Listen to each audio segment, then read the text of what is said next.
Hey Reluctant Preppers, you could have been watching this interview the moment it came out by going over to our new sister channel, HealingYourself.Life, and subscribing to our new YouTube channel, Healing Yourself. See you there. HealingYourself.Life provides information for awareness, educational, and support purposes only and does not diagnose or prescribe treatment for any medical condition. Viewers are encouraged to do their own due diligence and consult with their own medical caregivers before making personal treatment decisions.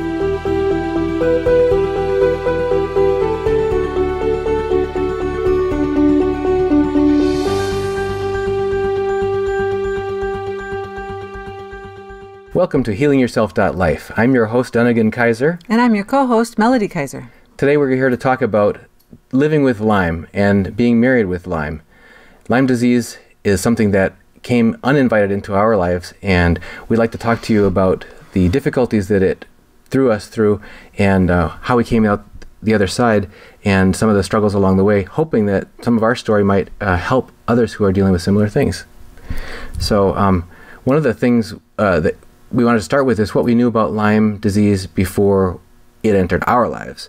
And the only thing I could think of was we were growing up in Minnesota, and I saw billboards driving between like the Twin Cities and Duluth, where there was big billboards saying, this is Lyme country, or Lyme has a target and a bullseye on this area, so be Lyme aware.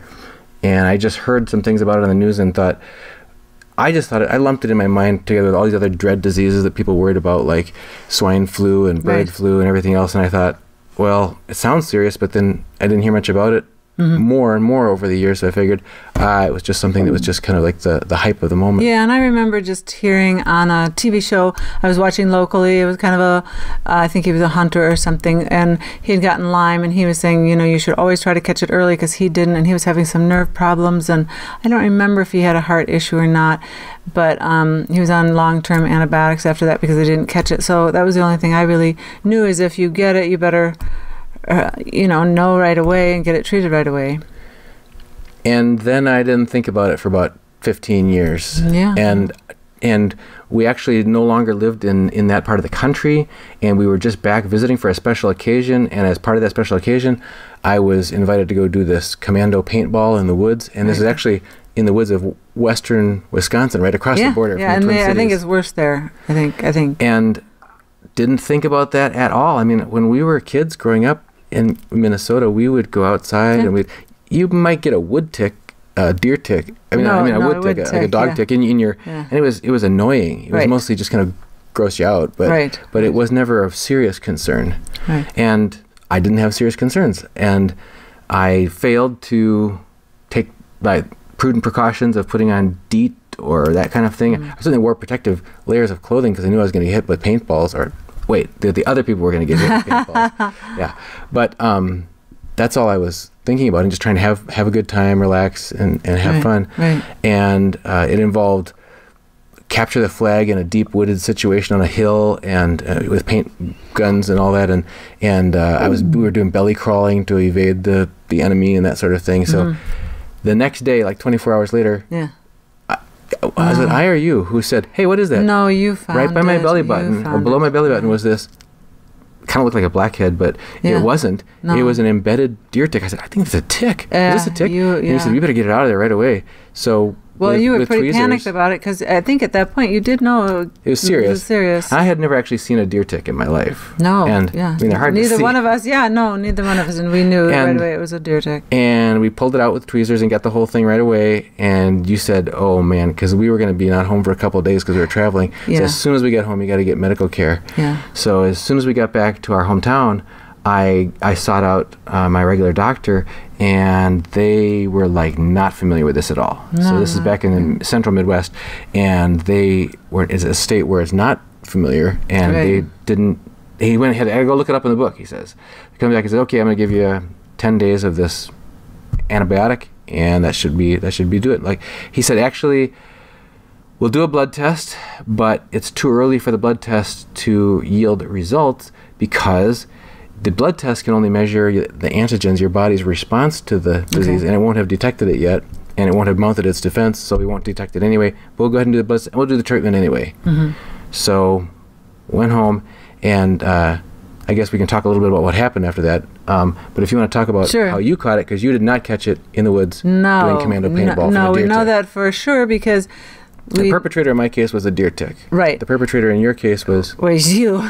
And now there's some controversy about that. So he got the deer tick. We found it. He pulled it out, and you got the bullseye rash. It's true. You got treated. We thought it's done. It's over because we caught it quick. We caught it right away. So we thought we were done. And then I never got sick. You know, it was very possible that I could have gotten a deer tick on me because it could have crawled off of him at the hotel. But that didn't happen because I didn't get sick the same as you. You got very, very sick about... I guess we'll tell that part of the story. Yeah, but anyway, so then I contracted the Lyme. We're pretty sure from Lee. The Lyme disease in particular is like a spirochete, like the syphilis spirochete. The CDC does not recognize it all. That's the Centers for Disease Control. Right, does not recognize that you can get it that way. There's been 2 small studies, I believe, that say you can.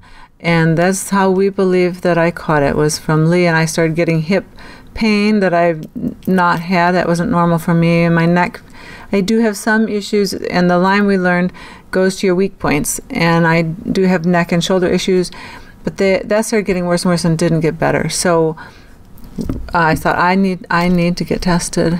Yeah, so I guess if we could rewind back to where my initial symptoms, within a week of having gotten bit, I was just in terrible, terrible shape. Yeah, I couldn't get out of bed. Right. I was so absolutely, I mean, exhausted doesn't do it. I guess you call it severe fatigue, maybe.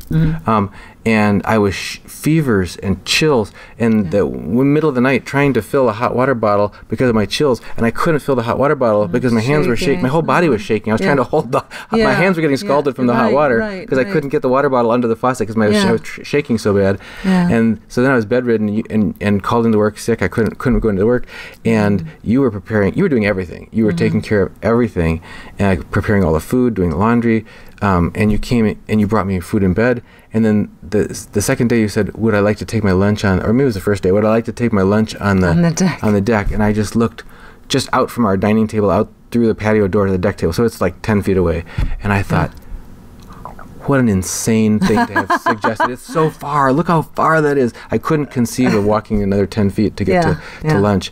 So it's this debilitating fatigue was the main thing that hit me, and then body aches and fevers and chills. Right. And then, but with the 10-day course of antibiotics, right, he felt better then. and there were people praying for us. Yeah. And I was like a new man. I went from 50 years old to 97 years old and back to 50 years old, all in a period of 2 weeks.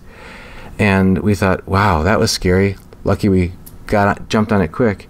And then years started to go by. That was even before you were 50, actually. It happened. Okay, shortly before that. Yeah. And then over time, these little other symptoms, like you might get some little other symptom from something, and you never connected the dots. Right. I was starting to get heart palpitations. Yes. And I was starting to have stinging pain before or after urinating, and it wasn't like a normal, like a bladder infection type thing. Right. And it just wasn't making any sense. And then you said, after that, years later, you started getting, you mentioned, also you didn't mention the stiff neck that just wouldn't go away. I did. But anyway, I got a stiff neck. And then the clue to me was the hip pain that wasn't going away, and I could always walk. I loved walking, and it was starting to get harder to walk, and the neck pain wasn't going away, even with, rubbing or everything. So in the past you had some neck and back pain, and we had learned all the tricks of massage, this is cold, hot, nothing was working. Arnica Montana, homeopathic ointment, ultrasound, chiropractic, physical therapy. Nothing was taking away your stiff neck. No, painful neck. And I know there was other times when I got sick, which could have been me having caught the Lyme from Lee years later, but it's hard to recollect. I was never, I don't think, as ever sick as you were, but I did have some illnesses that may have been the Lyme infecting me. It's hard to know. And then in addition to all of these physical symptoms, over the years you started to good-naturedly kind of tease me about my memory lapses because I was starting to forget things more and more and more. And then it became more concerning, actually. Yeah, it was like, are you taking your B12? Are you vitamin B12? Are you getting, I remember when I used to neglect sleep, it's like, are you getting enough rest? Are we taking care of yourself? And then you started to realize, you were worried. You really became very worried that am I going to be living with somebody who's really can't remember things, debilitated from that? And then there was this new thing of brain fog. I didn't know the term, but this inability to do recall and to find the words you're trying to find. At my work, during the day job, I had to often be very focused in meetings, listening to people, analyzing what they're saying, connecting the dots, recalling details. And I would find myself saying, guys, I need you to remind me what did we decide last time we talked about this, because it's just not coming back to me. So it was really affecting your work. My work ability, and then being able to even get out of bed in the morning to get to work. Right. That feeling of, you talk about sleep, loss of sleep. Yes, I wasn't getting sleep either. That was another thing. And again, we didn't know what was going on. And I think then the other thing we didn't realize with the Lyme disease, your hormones can very much be affected. And so that was one of the other reasons we weren't getting sleep, because both of our hormones were very out of whack for what was normal at our ages. Eventually, I got tested, my hormone levels, my testosterone level was down in below the 1 percentile level. I mean, out of 99 guys, I had the lowest, and my estrogen level was 3 times what yours would have been. Right. And yours was all upset. Right, I was all. And so it didn't matter how much you tried to sleep at night. In the morning, you'd never feel. Would not feel rested. Not feeling rested, not feeling refreshed. Right. So you drag through your day. Memory lapses, brain fog, aches and pains, fevers, sometimes chills, sometimes body aches, heart palpitations. Pain in places you don't want to have pain. Right. And then finally I got a EKG electrocardiogram test to check out what's going on with these heart palpitations. And the doctor who interpreted, the cardiologist who interpreted, then faxed the results to my doctor. My doctor sent me a communication saying, you've got a viral heart infection. You've got to go check into the hospital right now and get treated right now. This is life-threatening. So I showed up at the hospital and basically checked myself in and said, why are you here? And they started asking me all these questions about like drugs and stuff. I said, no, it's nothing that. I've got, and you told me. We happen to live in an area where drugs are a big problem. Opioid epidemic. Yeah. But you told me before I went to the hospital, you said, tell them you had Lyme. And they didn't have a clue, unfortunately. Yeah, they didn't mean anything. Unfortunately, well, because of this part of the country, they're not knowledgeable about that. Yeah, which really they should be, but especially because people travel, so really they should be starting to know that. But anyway. And so after a day, they said, you don't need to be here. You can go. Your heart is healthy. There's you get some little murmur. You got some. Oh, you got a left bundle branch block. Isn't it right? Like, I think it's a right branch. It's the one. That's where our memories are. It's the one that's supposed to be not too serious. Not too serious. I think that's the right branch. The more we learned about this, and that's where we started to connect the dots. It's like, wait a minute, the Lyme spirochete, like syphilis, can cause heart irregularities. Yes. So can Lyme cause heart irregularities, stiff neck, all these symptoms that we've been talking about. Yeah. And then you've even had some more late developing symptoms of numbness and tingling in the foot. I have. I have some. My one big toe on my right side is numbness, and the sole of my foot actually will get very itchy. And we were listening to someone else who had Lyme, and both his feet were itchy and numb, and has gotten better with treatment. I'm still waiting for mine to get better. Some days are better than others. It doesn't affect my walking or anything, so that's good. And then I was going to move on to finally us now. We got tested.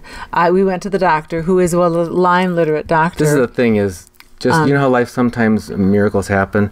So we, by luck, stumbled into a connection of a doctor. We knew we were seeking a more natural, non-traditional, I won't say non-traditional, not modern medical system doctor that wasn't just into heavy drugs and things like that and surgery, but actually was aware of Lyme as well. And we found and talked to, and we've talked off on our other episodes on our reluctantpreppers.com channel about Dr. J. Nielsen, MD, in Perrysburg, Ohio, who is a Lyme-literate MD, and sometimes people have to travel to get to one. So we were able to make a connection with him, and you insisted I would like to be tested because I'm having some of the same symptoms. Yes, right. And your test came back. I got they're bands, and I don't exactly know. Maybe you know more about that. Bands. Right, I had 3 out of 5, and the doctor decided that was worth treating. Again, the helpful Centers for Disease Control, CDC, which not only but it denied that I denies would be ill, but that a spouse can get it from a spouse. Yeah. Also denied that the reality of Lyme. Well, first of all, denies the reality existence of chronic Lyme. Yeah. Once you're treated supposedly, and so all the rest of these symptoms are just good luck. Deal with it. Right. And thirdly, denied that if your body doesn't show out of 5 bands on the test, you obviously don't have it. You must not have it. But the doctor said, look, you've got 3 out of 5 bands. A normal person wouldn't have that. Right. But he said, I know another way to make sure. There's an herbal and an enzyme treatment, and we'll start that very gradually. And if you have a serious reaction to that, we know we're on the track. Right. So we started what's called it's a Stephen Buhner protocol. It's a very simplified version of it, taking these 5 herbs in combination in a product called LB Core that you can get from Green Dragon Pharmaceuticals, or Green Dragon Botanicals. And also a combination of 2 enzymes. One is nattokinase, the other is serrapeptase, and together they dissolve the biofilm. So if you want to learn more about this aspect of it, go see our video on reluctantpreppers.com called What You're Not Being Told About Lyme Disease by Dr. J. Nielsen. He talks about how the Lyme spirochete, like syphilis, is corkscrew shaped, and it can bury in between cells and that sort of thing, and then it can cover itself over with this cloak of invisibility, this biofilm, to make it invisible to your immune system so that you can't mount a proper defense. And but that nattokinase and serrapeptase enzyme dissolve the biofilm and expose the bad guys so that your good guys can hunt and destroy. Right. But you have to start really slow, because it starts an all-out war, and the fallout, the shrapnel from this causes a reaction, which is named after the doctor who coined the term, Dr. Herxheimer. So if you have a Herx reaction, you just feel terrible. It makes all your symptoms worse, your brain fog worse, your aches and pains worse, your fatigue worse, and we're on the right track. Right. So we started that process, and gradually... Right, we worked up. And, I think when we first started the LB Core, it wasn't so bad. I thought, this isn't so bad. And then we got into the more of it's called the GemSec protocol. It's an antibiotic protocol. And then we really started suffering. It was... Yeah, and the theory there from Dr. GemSec is that by using spaced intervals of different antibiotics, you're always tricking and surprising the bacteria that have made their way into your system, so that they think it's safe to come out, and then you hit them again, and then you withdraw, and then they think it's safe to come out, and you hit them with something else. And so, well, unfortunately, because I had childhood inflammatory bowel disease, I had a very susceptible digestive tract, and I just got wiped out by the antibiotics. Yes. It was hard on you too. It was very hard. I know we were tired and hard to get out of bed. We had depression. That's right. Right, and we were exhausted. And then the brain fog was worse, actually, from the treatments, which, we just wanted to get it over with. Because you'd be like 3 days on Monday, Wednesday, Friday, and then you take the next week off. It's like, oh, thank goodness for those weeks off. We can actually get a little bit of sleep. We can have a little bit of comfort or whatever, and then back at it again. Yeah, it's kind of like the week off was kind of like you're in a war, and they're moving you up to the front, and then moving you back, and then moving you up to the front, and it's just like, oh my gosh, those battle weeks were really tough. Yeah. I was just thinking about, we were going to talk about the effects of the antibiotics. Yes, eventually. Right, yes. So you start out with the easy antibiotics that are usually well tolerated, and then a month later you introduce a more tough one and a more tough one, and there's this ladder, this ladder that you go up. And you're taking more than one antibiotic at a time. Yeah, on the Monday, Wednesday, Friday that we were doing it, you start out with one antibiotic, and then you build to 2 antibiotics Monday, Wednesday, Friday, and then take a week off, and then you go 3 antibiotics, and you're on Monday, Wednesday, Friday. It's a month at a time. You're adding more. Yes. But then you're ending up making it harder 3 and harder 3 as you work your way up the ladder. Yeah. And it was just to where I couldn't. I was having just terrible digestive upset problems. Then both of us started having digestive issues, I would say. He had more of the diarrhea. I had gas and bloating, and it was uncomfortable and embarrassing, obviously. And it can make you feel like just your energy is just gone. Yeah, too. and I think the depression was a big deal. We both kind of felt like, what is the point? It was startling to us because generally we're pretty energetic and excited about the holidays coming and and we weren't going to go on vacation. It's just like, so who cares? It's like, wow. It was really, I've heard about that, really awful because we've always been so enthusiastic about, like, our kids were going to come for Christmas, and we had a wedding coming up for one of our children, and we wanted to be so excited about this. Of course, it was an amazing, wonderful event, life-changing event. You wait for those joyful feelings to just emerge on their own, and finally you just have to summon them up. I'm just going to make it through this thing because I'm not getting those happy feelings about life at all. Right. Or the caring about things. So that was really tough. That was important, very tough. Without the digestive working, then your energy level, was just gone. I mean, if you're not getting nutrition from your food, what's the fuel you're using to help your get body through your day and repair and everything? And the other thing we were told is that your digestive tract and your whole digestive system has a larger surface area inside you than outside you. Right. So you're actually encountering the outside world more on inside you than you are outside you. Everybody thinks, I've got to wash my hands. Don't touch your face if you don't get don't get, touch a doorknob or cough. But it's actually inside you where most of your encounter with the outside world is and where the most of the activity of your immune system is. So our immune systems were totally messed up. Our digestive systems were messed up. Muscular, endocrine, our hormones were messed up. Our sleep was messed up. And this went on for months and months and months. Well, we were on a year of the antibiotics. And that's when we noticed on that ladder, we talked about the more difficult ladder of antibiotics. Yes. We started reading up on, maybe we should read these package inserts. Well, actually, it was an acquaintance on Facebook of mine, and I noticed fluoroquinolones, it was called, and that was one of the things that we were going to be coming up against was those. We're about to move on to that next. And they can cause permanent ligament damage, I think. I think it's permanent. Achilles tendons. Tendons, sorry. And so we thought, this is not something we want to continue with because we feel already vulnerable. And then we went back to the doctor and we were talking to the doctor, and it looked like we were having candida from having too much antibiotics. So we really did need to stop the antibiotics. We just had to stop. Right. So we came to an agreement with our Lyme-literate MD. Let's just take a break from the antibiotics because Lee can't maintain his weight. Sue's got these terrible bloating and gas issues, and they're concerned about the potential for greater risks, and so, we've got candida. And that's the other thing. So what we'd like to do is we'll do that another time. Is talk to you about what the heck is candida. Right. Why does that have to do with antibiotics? Yeah. And long-term antibiotic treatment. Right. What does that do to your body? Right.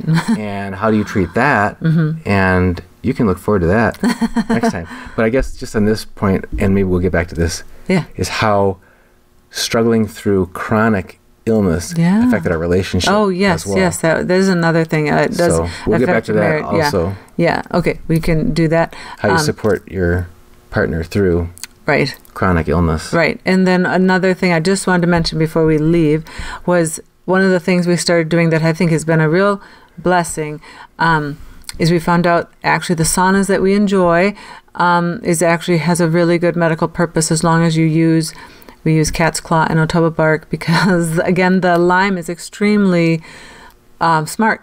And if you get a fever, for instance, which you will in a sauna, elevate your core temperature. Yeah, elevate your core temperature, which is what you're supposed to do.